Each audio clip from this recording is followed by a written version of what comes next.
Fungsi APBN. Adapun fungsi dari APBN harus mencakup alokasi, distribusi, serta stabilisasi berdasarkan Pasal 3 Ayat 4 Undang-Undang Nomor 17 Tahun 2003. Di antaranya, yang pertama ada fungsi otorisasi, yaitu anggaran negara sebagai dasar pelaksanaan pendapatan dan belanja setiap tahun. Yang kedua ada fungsi perencanaan, yaitu anggaran negara menjadi pedoman bagi negara untuk merencanakan kegiatan. Yang ketiga ada fungsi pengawasan, yaitu anggaran menjadi pedoman dalam menilai kegiatan penyelenggaraan pemerintah sesuai yang ditetapkan. Yang keempat ada fungsi alokasi, yaitu anggaran diarahkan untuk mengurangi pengangguran serta meningkatkan efisiensi dan efektivitas perekonomian.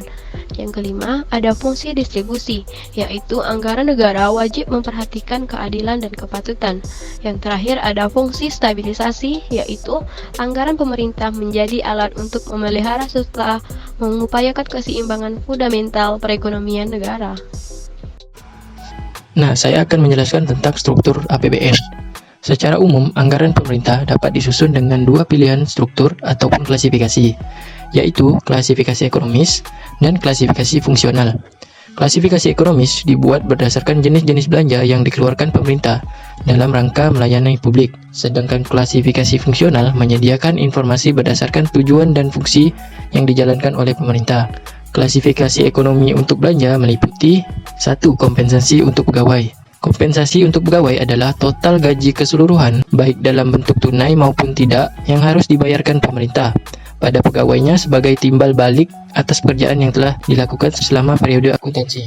Kompensasi untuk pegawai terbagi menjadi dua bagian, yaitu upah dan gaji serta tunjangan. Kemudian yang kedua, belanja barang dan jasa.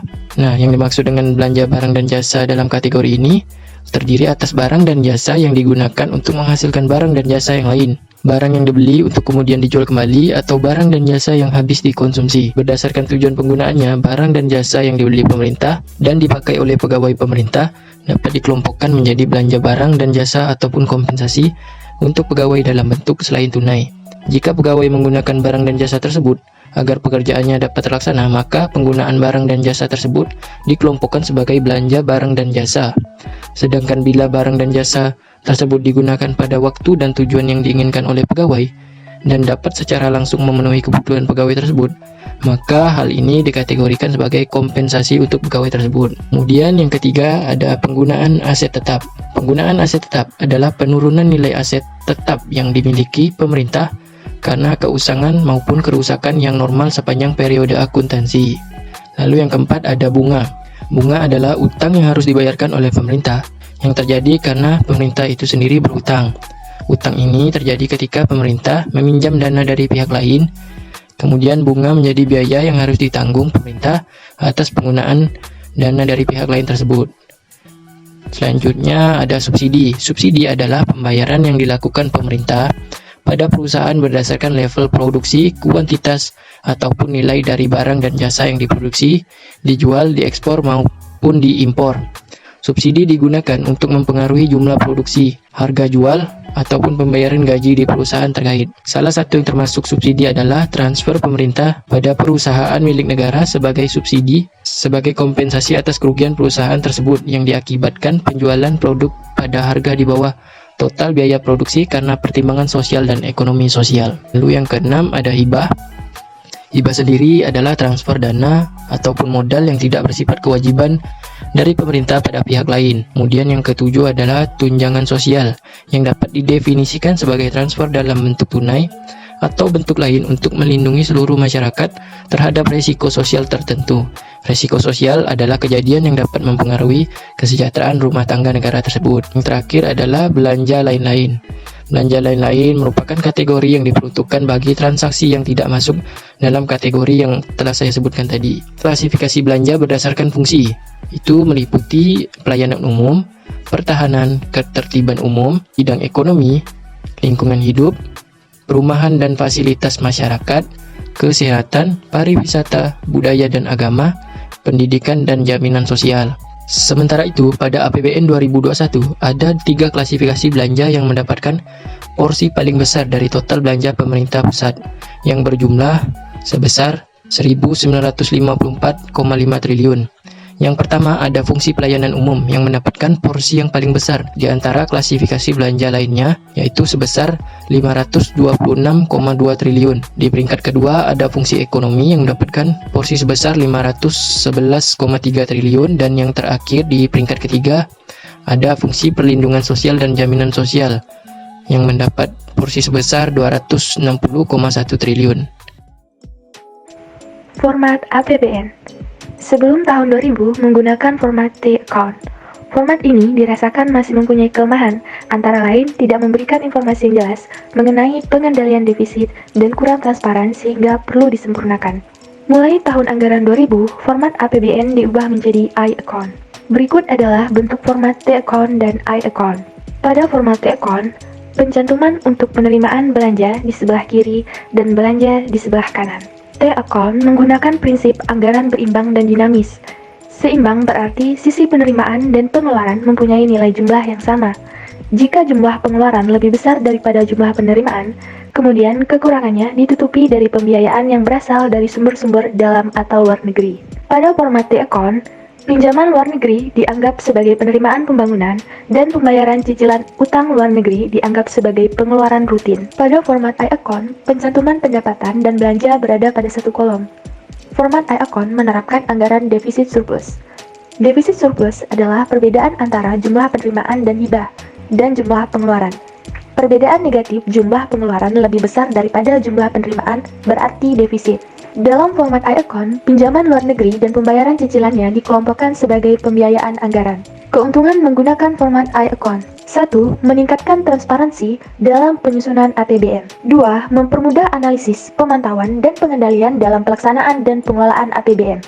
3. Mempermudah analisis komparasi atau perbandingan dengan budget negara lain. 4. Mempermudah perhitungan dana perimbangan yang lebih transparan yang didistribusikan oleh pemerintah pusat kepada pemerintah daerah mengikuti pelaksanaan Undang-Undang Nomor 25 Tahun 1999 tentang Perimbangan Keuangan Pusat Daerah.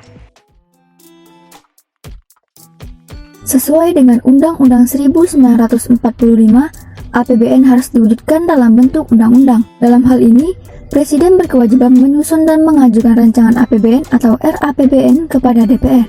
RAPBN tersebut memuat asumsi umum yang mendasari penyusunan APBN, perkiraan penerimaan, pengeluaran, transfer, defisit atau surplus, dan pembiayaan defisit serta kebijaksanaan pemerintah. Siklus APBN. Siklus anggaran atau budget cycle adalah proses penganggaran yang terdiri dari perencanaan, penyusunan, persetujuan, pengesahan, pelaksanaan, dan pertanggungjawaban APBN. Siklus ini tidak berjalan estafet, tetapi dalam tahap tertentu berjalan simultan karena sebelum APBN selesai dilaksanakan, pemerintah harus mengajukan APBN tahun berikutnya.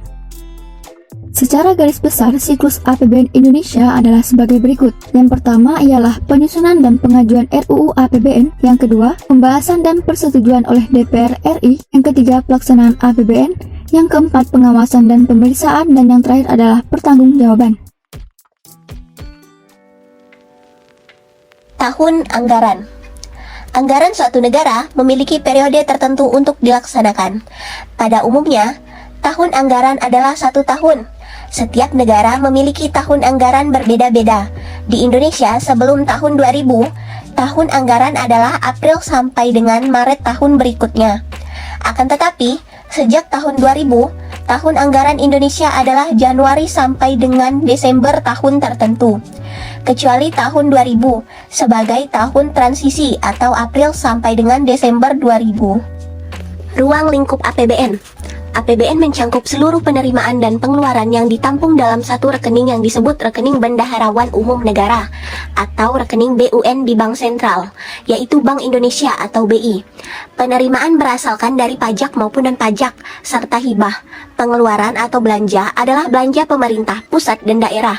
Jika pengeluaran lebih besar dari pendapatan atau defisit, maka dicari pembiayaan yang bersumber dari dalam negeri maupun luar negeri. Pada dasarnya, semua penerimaan dan pengeluaran pemerintah harus dimasukkan dalam rekening tersebut. Sebagai pengecualian, pemerintah membuka beberapa rekening khusus di BI atau bank pemerintah karena alasan-alasan berikut, yaitu A. untuk mengelola pinjaman luar negeri untuk proyek tertentu sebagaimana diisyaratkan oleh pemberi pinjaman. B. Untuk mengadministrasikan dan mengelola dana-dana tertentu seperti dana cadangan dan dana penjaminan deposito. C. Untuk mengadministrasikan penerimaan dan pengeluaran lainnya yang dianggap perlu untuk dipisahkan dari rekening BUN, di mana suatu penerimaan harus digunakan untuk tujuan tertentu. Sesuai dengan peraturan pemerintah perundangan yang terkait dengan pengelolaan APBN, semua penerimaan dan pengeluaran harus tercakup dalam APBN. Dengan kata lain, pada saat pertanggungjawaban APBN, semua realisasi penerimaan dan pengeluaran dalam rekening-rekening khusus harus dikonsolidasikan ke dalam rekening BUN. Semua penerimaan dan pengeluaran yang telah dimasukkan dalam rekening BUN adalah merupakan penerimaan dan pengeluaran on budget.